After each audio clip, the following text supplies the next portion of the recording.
Okay, good evening, everyone. Today we're looking at performance management (PM), and our topic will be budgetary system. This is another important topic when it comes to performance management. And we need to understand this topic very, very well because question might come under this topic, and it might come in the 40 marks question because it's very, very important according to the ICANN syllabus. And moreover, this topic is a topic that we are conversant with. We've treated this topic. This topic has been treated in PSCF. So this topic will be something like a revision to us, or to learn more, to revise, or to think of what we've forgot in to understand what we forgot in PSCF. Now, this topic, the first thing to understand this topic is a budget. No company exists, no human being exists if you don't budget, if you don't plan. Because budget is like a planning, is a plan.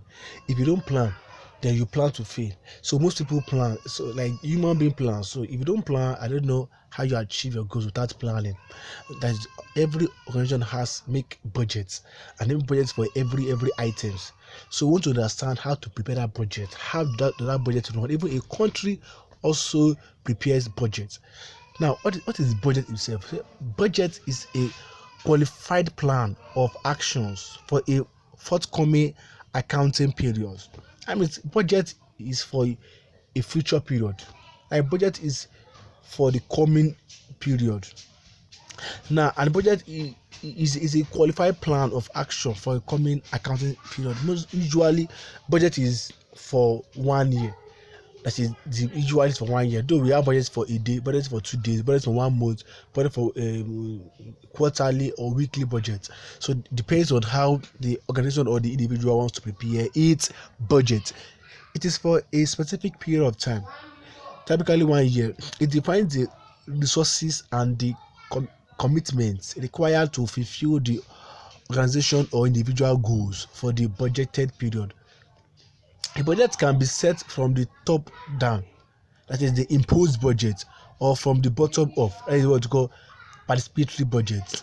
So a budget can be set from the top. That means from the, if you look at it in the aspect of an organization, a budget can be set from the top, which is from the directors, from the senior management, down to the line or low level workers, or from the functional manager, that is from their own end, from the bottom to the top. Now, what is budgetary planning and control system? Budgetary planning and control system. A budgetary planning and control system is essentially a system for ensuring communication, coordination, and control within an organization. The objective of budgeting system. What is the objective of budgeting system? What do you have to? Why is this term is very important? We say, 1, ensure the achievement of the organization's goals. Without budget, we might not achieve our goals. So budget will direct us. Another thing, budget is compare planning. Budget helps us to compare planning. We compare planning, communicate ideas and plans. A budget will be used as a tool to communicate the ideas, the plan of the management, the plan of the strategic managers, down to the low level managers, down to the function, to the unskilled laborers. So a budget will help to communicate ideas, coordinate activities, because budget, as we go further in this topic, we understand that budget help to coordinate activities. That means a budget will now compile each functional department activity to form a single budget, which is the master budget. We have different budgets for different departments. That way, when you compare together, when you compound together, it will form a single budget, which is the master budget. Provide a framework for responsibility accounting. So a budget provides a framework for responsibility accounting. So that means a budget helps in responsibility accounting, such as the cost center, the profit center. So it helps us to recognize these centers and their responsibility and a framework in which they will be operate establish a system of control. Yes, budget helps to establish a system of control. That means a budget helps to establish a system of control. The last thing but not the least is it motivates employees to improve their performance. Yes, when we say budget, okay, we want to achieve that budget, that means it will help us to improve our performance. So budget helps to improve performance. Budget style, top down and bottom up budgeting. Top down and bottom up budgeting. This is also in the syllabus. It's called other aspect of budgeting. Here I call it it's a budget style. It's a style of budgeting. Budget style. I would say top down or bottom up. There are two different approach to budget preparation. It's your approach to budget preparation. It's also an aspect of budgeting. Now this approach is talking about how will the budget be prepared. I would say top down budgeting is also called non-participatory budget. Non-participatory budget. Budget targets are set at the senior management level for the organization as a whole and for each major department or activity within the organization. That means when I say a top-down budget, I mean a budget that is prepared from the senior management, from the strategic managers, from the board of directors, down to the low-level managers, down to the their staffs and their unskilled laborers. This is also called non-participatory budget. That means the budget is being prepared within the senior management without the initiative, without the contribution of the low-level managers and the workers, the unskilled laborers and skilled laborers in the functional department. So this kind of budget is also called non-participatory budget. A system of top-down budgeting would normally be associated with an entity where management control is highly centralized. So a place whereby this budgeting style is being used is where the operation of the organization is being centralized. That means some organizations, their operations, their function is the decisions is taken from a centralized department. That means from the head office. I mean, if the branch wants to make any decision, it must pass through the head office, which is the central department. I mean, that means all decisions from each department or each branch from branches must be taken from the central management. So such kind of organization will use a non-participatory budget. Now, what is the advantage of this type of budgeting? The advantage, we said, one, strategic plans are likely to be incorporated into planned activities because it is being done by the senior management. Most strategic plans will be incorporated in that budget. Two, they enhance the coordinations between plans and objective of divisions because it's been done by the senior managers. It helps to coordinate plans and objective of each division, of each subsidiaries, of each branch. So they have to coordinate everything. They use senior management awareness of total resources availability. They use senior management awareness of total resources availability. They decrease the input from inexperienced and uninformed lower level employees because it's being done by top managers. They are enriched in experience. They are well experienced individuals, so they are very experienced in terms of budgeting preparation. So the budget will be a quality budget. So there is a little or no contribution from an inexperienced low level employee. So they also decrease the period of time taken to draw up the budget. Yes, The budget that has been this non-participating budget is very fast. It takes a little period of time to prepare because it does not pass through each department. So it will start and end from at the end of the top managers. So this advantage of a non-participating budget is a disadvantage to participatory budget. So we disadvantages, dissatisfactions, defensiveness, and low level and low morale among employees. Yes, because is no contribution, no intake from the employees. So and budget is being done and concluded within the top managers. So it will reduce the morale of the employees because their feelings, their intake is not inculcated in preparing the budget. The feeling of team spirit may disappear. Yes, because when budget was prepared, they were not carried along. So the budgets may set targets for them which it may not be achievable. So the team spirit of the employees might disappear. The acceptance of organization goals and objectives would be limited. Yes, because of is by the goals and objectives of the companies might not be accepted by the employees. The feelings of budget as a punitive device could arise. Yes, you see budget as if it's a device to force them. So budget might so unachievable budget. Yes, most cases um top down budget is always unachievable because they will set targets in which does not inculcate the market situation, the political environment, and the ability of the individual achieving such sales or church production might not be inculcated. So it is always or is usually unachievable.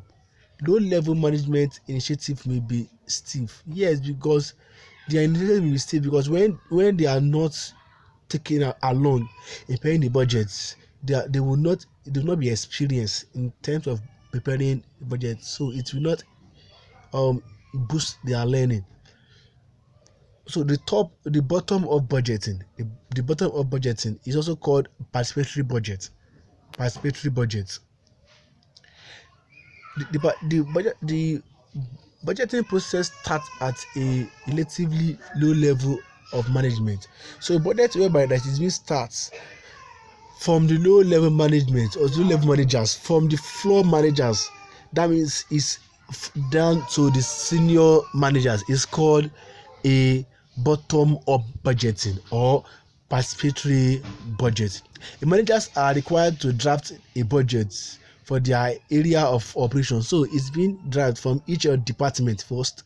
Yeah, the department will not look at their workers. They will ask the workers to pay budgets before they will take it to the senior managers before they will not agree on the budget. They are submitted to their superior who compile the low level budget into a combined budget for the department as a whole. Departmental budgets are then submitted to the senior management. So you can see the process whereby the budget is being prepared from down to the employees of the low level managers. They will prepare that way. They will send it to the senior to the supervisors. Those will also compile. They send it to the head of the department, which is the functional managers. They will compile it and compile it from each functional department, compile it and send it to the senior management before it's not become a whole of the organization. The advantage of participating budgets are as follows. So the advantage of participating budgets is one, they are based on information from employees most familiar with the department because they are from the low level managers. So the information derived is from the employees. So the knowledge spread among several levels of management is put together. Morale and motivations is improved. Yes, because it's been drafted. It's drafted from the low level managers, so their morale will boost because they are the one that prepare, or their knowledge is they contribute to that budget, so their morale will increase. They increase operational managers. Commitments to organizational objective in general, they are more realistic. Yes, it's more realistic than the top down budget. Coordination between units is improved. Specific resources required are included. The senior manager's overview is mixed with operational level details. Yes, because um, it is a mixed budget, because both the top managers and the senior level managers, they are the one that compile the the budget together. So it's a mixed budget. Now, what are the advantage of this budget? They consume more time. Yes, because you have to pass through the low level managers before you get to the top. So the time to prepare the budget will it will take enough time to prepare the budget. Changes changes implemented by senior managers may cause dissatisfaction. Yes, because it may be, why we said bottom up budget is prepared from the low level managers, or for the low level managers employees. Now, before it gets to the senior managers might look at it and change the figures. Now, by changing the figures without communicating to them and agreed the budget on their own hand, it will also cause dissatisfaction on the part of the employees. Budgets may be unachievable if managers are not qualified to participate. They may cause managers to introduce budget slack. Yes, when we say budget slack, they will slack the budget. It will cause managers to slack the budget because they are the one that want to go and implement the budget, and they are the ones that prepare the budget. So they will prepare a budget whereby they will surpass the budget. The budget will be favorable.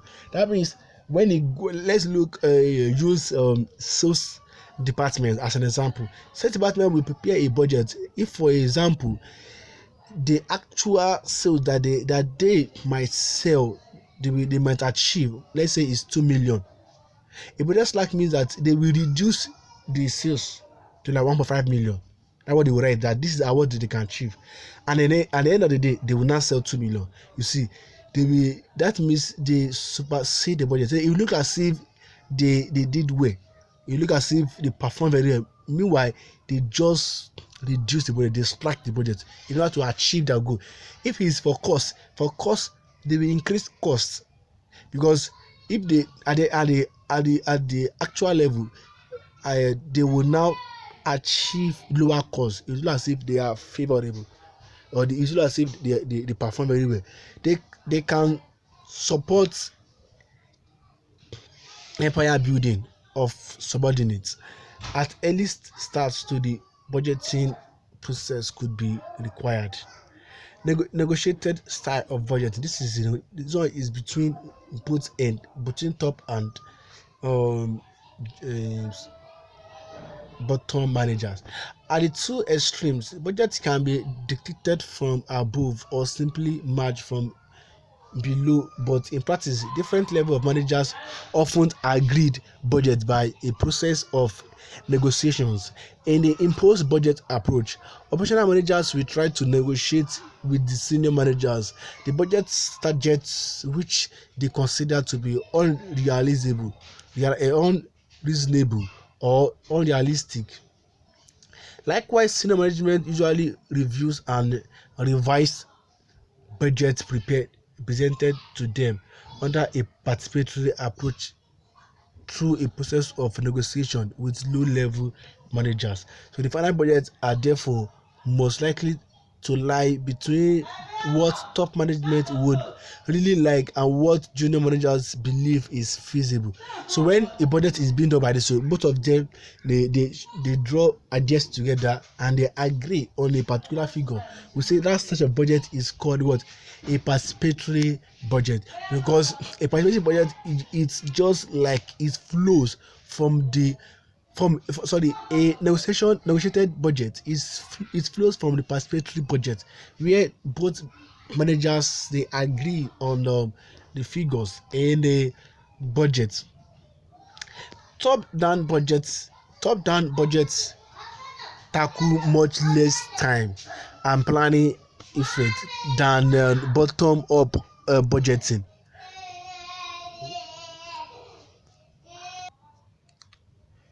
And senior management can use top-down budgets to impose their views. Bottom-up budgeting is much more time-consuming, and drafts budget may have to be revised many times until they are properly coordinated. Now let's look at this illustration as an assignment. Though this illustration is just for us to draft to pinpoint the relevant point from what we discussed. How are department managers likely to feel when budget figures are imposed rather than agreed with them? So how will they feel? It will demoralize them. Can you suggest any argument in favor of top-down budgeting? So I mean, we're talking about the disadvantage of top-down budgeting or any problems that may arise from bottom-up budgeting. Using your answer from the B app, suggest circumstances in which the top-down approach might be the best method to follow. So we can solve this question as an assignment, though the question is already solved for us in a note, because the only thing that you need to think is your initiative is open to each student. It's just this is the C part, using your answers from B.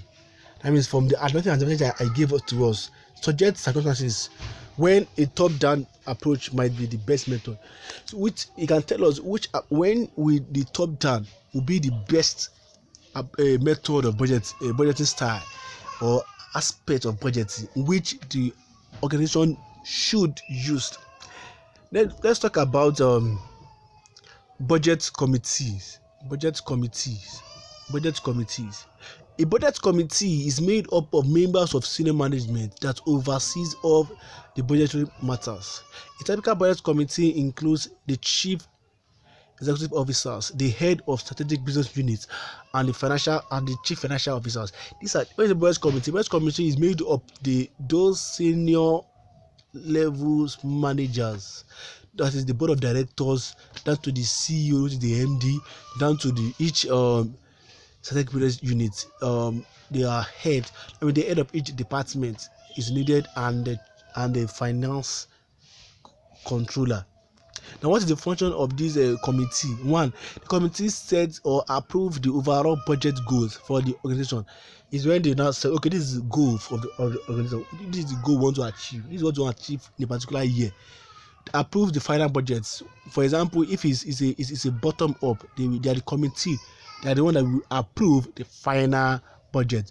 It directs and coordinates the budget preparation. They are the one that would direct and coordinate the budget preparation. So they are the one that was, okay, this is what we want to do. This is how we read. So they will direct and coordinate the budget preparation. Determination of the budget policy guidelines and selection of budget policies. So they have to determine the budget policy guidelines and the selection of the budget policies compatible with organizational goals and objective. And establishment of budget timetable. Yes, they have to establish the budget timetable. The time will take to prepare the budget. They are the one that will establish the timetable. Now let's talk about the budgetary system. The budgetary systems. Now, which is the method of budgeting. So a budget system is a system for preparing budgets. And producing control reports for the purpose of budgetary control. There are several budget systems, and entities will choose a system that is appropriate for their needs and circumstances. Yes, we have several budgetary systems. Methods of budgeting. Now, now let's look at the budgetary systems. The budgetary system. So we have different type of budgetary systems. So let's look at incremental budgeting and the zero-based budget. Now in Nigeria, before now we were using an incremental budget. An incremental budget is a budget whereby the previous year's budget is used to prepare the current year budget by multiplying it with an expected inflation. That is the incremental budget. It's also called the traditional approach. So the incremental budget is a method of budgeting in which the next year budget is prepared by using the current year actual. That means even if we prepare the next year budget, we use the current year actual. That means even if we budget for 2021, we will use the 2020 actual budget. Then we now add a particular inflation rate to it to arrive at the coming year, the 2021 budget. The results are starting points and making adjustment for expected inflation, sales growth or decline and other known changes. Incremental budgeting encourage budget slack. Yes, it will encourage budget slack and wasteful spending to creep into budgets. Budget slack is where the budget is deliberately set at a level that is easier than to be achieved. So before that, Nigeria has been using an incremental budget. So and you see as if the ministers are actually working, meanwhile they are not. So it gives room to budget padding. Advantages of incremental budget. So what are the advantages of incremental budget? So by giving the advantage of incremental budget here, considered to be quickest and easiest method of budgeting. Very easy. One, it's very easy to prepare. Two, it's quick. It does not take time to prepare. That is two. Three, suitable for organizations that operate in a stable environment where historical figures are reliable and are not expected to change significantly. What is the disadvantage of this? Is one, built in previous problems and inefficiencies. Managers may spend for the sake of spending in order to use up their budget for the year and thus ensure that they get the same budget next year. Now let's talk about a zero-based budget. A zero-based budget. Now, a zero-based budget involves preparing a budget for each cost centers or activity from a zero base. Every item of expenditure has then to be justified its entry or its entirety in order to be included in the next year budget. I would say zero-based budget. It seems as if the previous year, nothing happened in the previous year. We will shy away from the previous year. We assume everything starts from zero. So every items that will be included in the budget, the managers have to justify the figure that will be included in that budget. This is the new approach Nigeria is adopting, a zero-based budgeting. Now, what's the advantage of this zero-based budgeting? So you can look at the advantage of a zero-based budgeting, and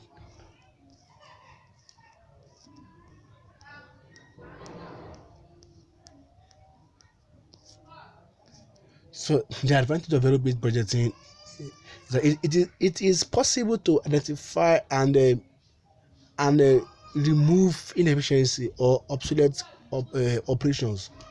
It forces employees to avoid wasteful expenditures. It can increase motivation of staff by promoting culture of efficiency.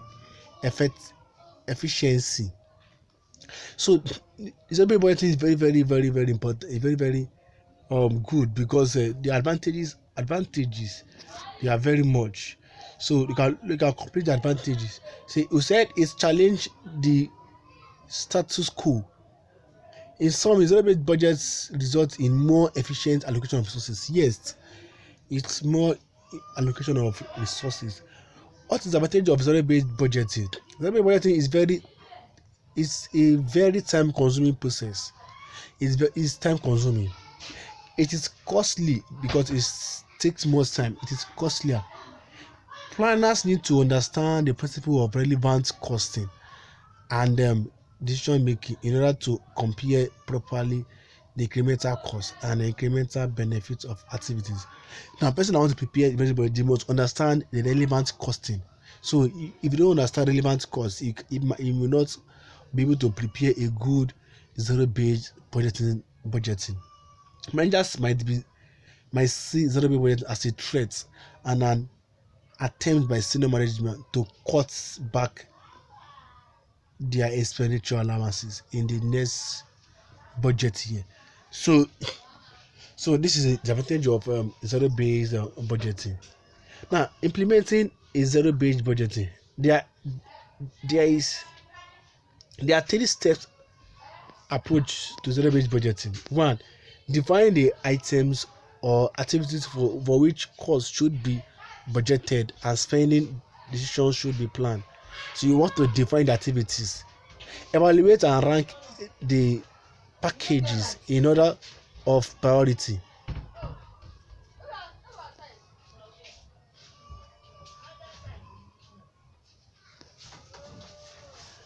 Allow allocate resources to the decision packages according to their ranking. Where resources such as, so let's look at activity-based budgeting. Activity-based budgeting (ABB) is merely use of activity-based costing method as a basis for preparing budgets. Now, activity-based budgeting is a budgeting approach used for activity-based costing. Activity-based budgeting involves defining the activities that underlie the financial figures in each functions and using the level of activities to decide how much resources should be allocated, how well it is being managed, and to explain variance from budgets. That is activity-based budgeting. Activity-based budgeting uses activity-based costing approach. So activity-based costing, which ABC, is very, very important when it comes to performance management. So it's a topic we also have to understand very well and solve enough questions from that topic. If you actually want to write this exam, please let's solve questions on activity-based costing. So I will ask my colleague, maybe if he has taken a ABC. So we'll talk about ABC very, very well. And in the revision in our revision class, we also discuss ABC very, very well. Now, what is the benefit of ABB?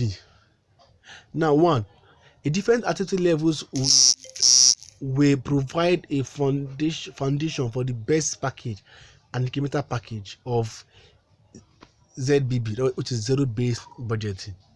It will ensure that the organization overall strategy and any actual or likely changes in that strategy will be taken into account before it accepts to make the business as the sum of the interrelated parts. The critical success factors will be identified and performance measures devised to monitor progress together towards them.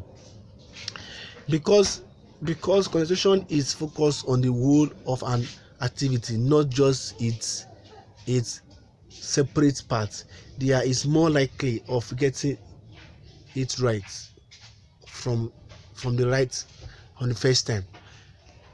So we should understand the ABB very, very well. So let's look at this illustration.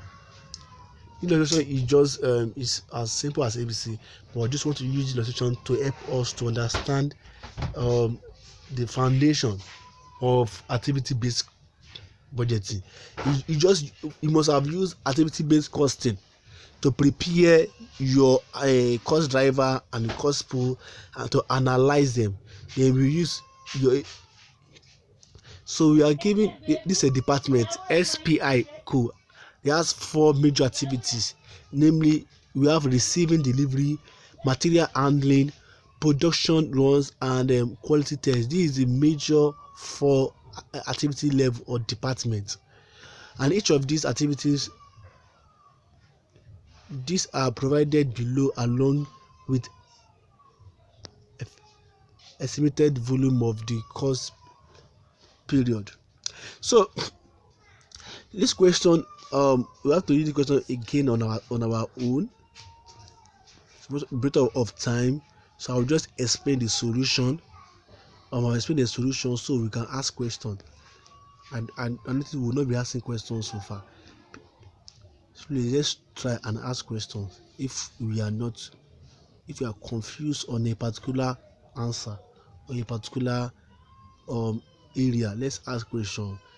We always start on WhatsApp. Let's always ask questions. This. Well, I don't understand this. So the lecturer might explain further. So we are giving the cost for each activity. So cost for each activity. So you are asked to calculate the total cost for each activity. So just to summarize this total cost, you have to rearrange them, and each activity you want to look at the cost for each activity level. So the total cost for each activity level. Then the next thing is the total cost for the production department. Now the total cost for the production department, you have to tell us the total cost for the production department and the cost per each activity unit. So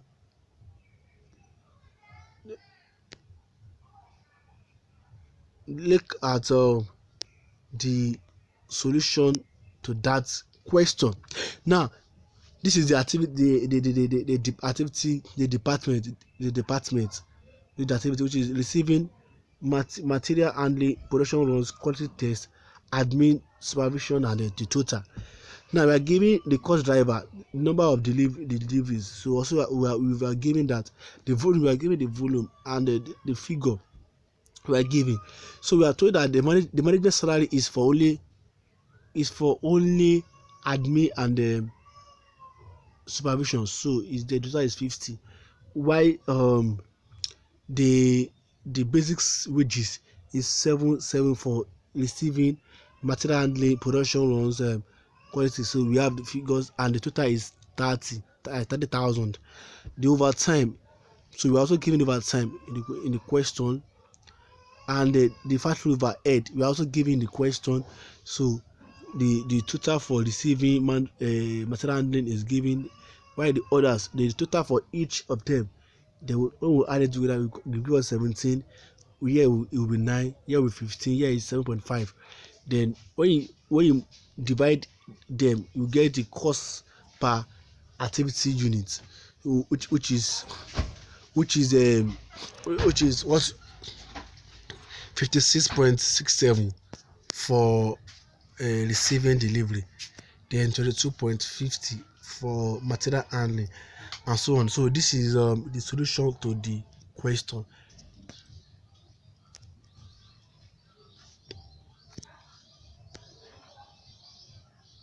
So if you look at it, everything is given to us. So this is just for us to look at how ABC will look like. I want to show us how ABC will look like. So in a typical ABC question is more technical than this, but because of time, we've come to the end of tonight's class. We'll continue from periodic budgeting and rolling budget in our next class, before weekend. Thank you for your time. Good night.